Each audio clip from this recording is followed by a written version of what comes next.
Welcome back, everyone. This is Realm and Myth again. Now, you might have seen one or two of these videos we've done. We normally have a bit of structure going into these, but today we're just going to have a conversation. And this is a position that we have debated a lot on in the past. We've both had similar thoughts, but a lot disagree. We're talking about 2RF1. So this is like the day for feeders, Angus Crichtons of the world. There's a lot of talk about whether or not you should pay up for the guns, whether you should go down. Last year, Myth and I actually both started with the same 2RF1, and he was a sub-gun, Jeremiah Nanai. Myth, do you want to kind of talk us through your thinking behind starting with him? Yeah, so the big consideration for me with the sub-gun is it just changes your team structure a little bit. We saw in 2024, a lot of people started with a lot of mids. They actually didn't start with anyone even in that sub-gun range in the second row forward. When we're talking about that sub-gun, we're talking that 55 average to 65 average. So they're a bit more expensive than a mid, but they're not quite one of those top 6 second row forwards, that end stage second row forward price. So a big reason for me with starting with Jeremiah Nanai was to avoid the trap of potentially all those mids failing. If all those mids failing, I had at least one reliable scorer in that second row forward and was taking a punt on someone that I knew could potentially go on a run, given his try scoring past, and had shown signs that he could elevate himself into that gun category.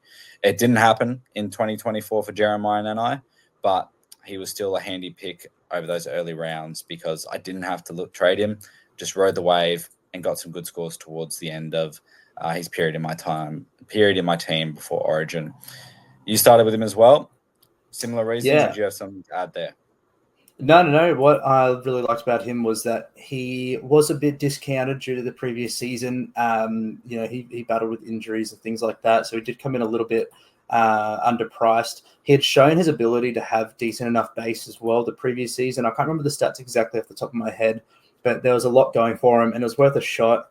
There's one thing I do really like about the 2RF1 position, and why I like going a sub gun over the mids or cheapies versus the gun, is that the pod factor as well. So I'm just having a look. The start of 2024, the 500k to roughly 650k, the top owned 2RFs in that range was Ruben Cotter, who had the dual front row. He wasn't being played in 2RF. Cameron Murray was at 11%, and then Nanai was third at 6%. So quite often you're getting guys who potentially could make the jump up to that gun range like you had for Jeremiah Nanai, who was getting a 70 average by the time you sold, maybe even a little bit higher. You're getting them for fairly cheap compared to the output, and not many people are going to own. And quite a few people are going to jump from the mids to those sub guns to the guns throughout the season with the use of so many trades when you can just start with them for a little bit extra. So yeah, that's one thing that I find really appealing. And there's a few 2RF1s that are kind of on our radar that we've talked about for the next season. There was one we've done a pretty big player profile on. Did you want to? Is there any that kind of stand out to you so far? Any that you'd like to name? Oh, there's plenty in that price range. Even just having a look at it, there's Jacob Preston, there's Isaiah Papali'i are probably two of the ones that stand out. There's Dylan Lucas. There's quite a few that are going to be in that range. But I think the big thing is that reasoning for that sub gun. The difference between picking a 55 to 65 average player compared to picking a mid that goes wrong is you're usually going a guy that they're wrong is maybe a couple points below what they're priced at. So maybe you get a 55 for a 60 average player, which is still okay.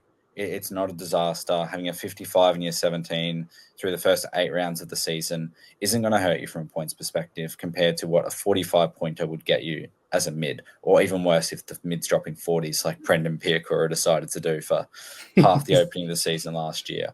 That's what hurts. A 55 doesn't hurt you too much. The upside's there, but the downside's a lot lower, which allows you to spend your trades elsewhere. The extra benefit is jumping up to a gun as well.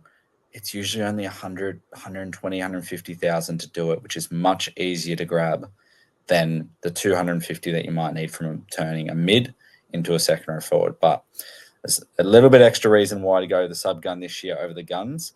Why are the guns an avoid this year?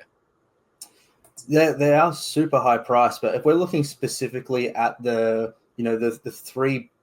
four big second rowers, Angus Crichtons, the feeders, the Yos, they've all got so many reasons to go against them. Like the Panthers potentially regress a little bit this year, maybe. Plus, as good as Yo is to start the year off, he is a trade eventually. Dave Fafita's round one by. Angus Crichton, the whole team's changing. So, yeah, there's so many reasons not to go with them, where you can find that difference with a sub gun. But we've run out of time for today. We will talk really in depth about our favorite Tour F1 options when the New Year's comes and our group is finally active. So keep an eye out there. We're going to be active in the SuperCoach Hub Discord server, and we'll see you all soon.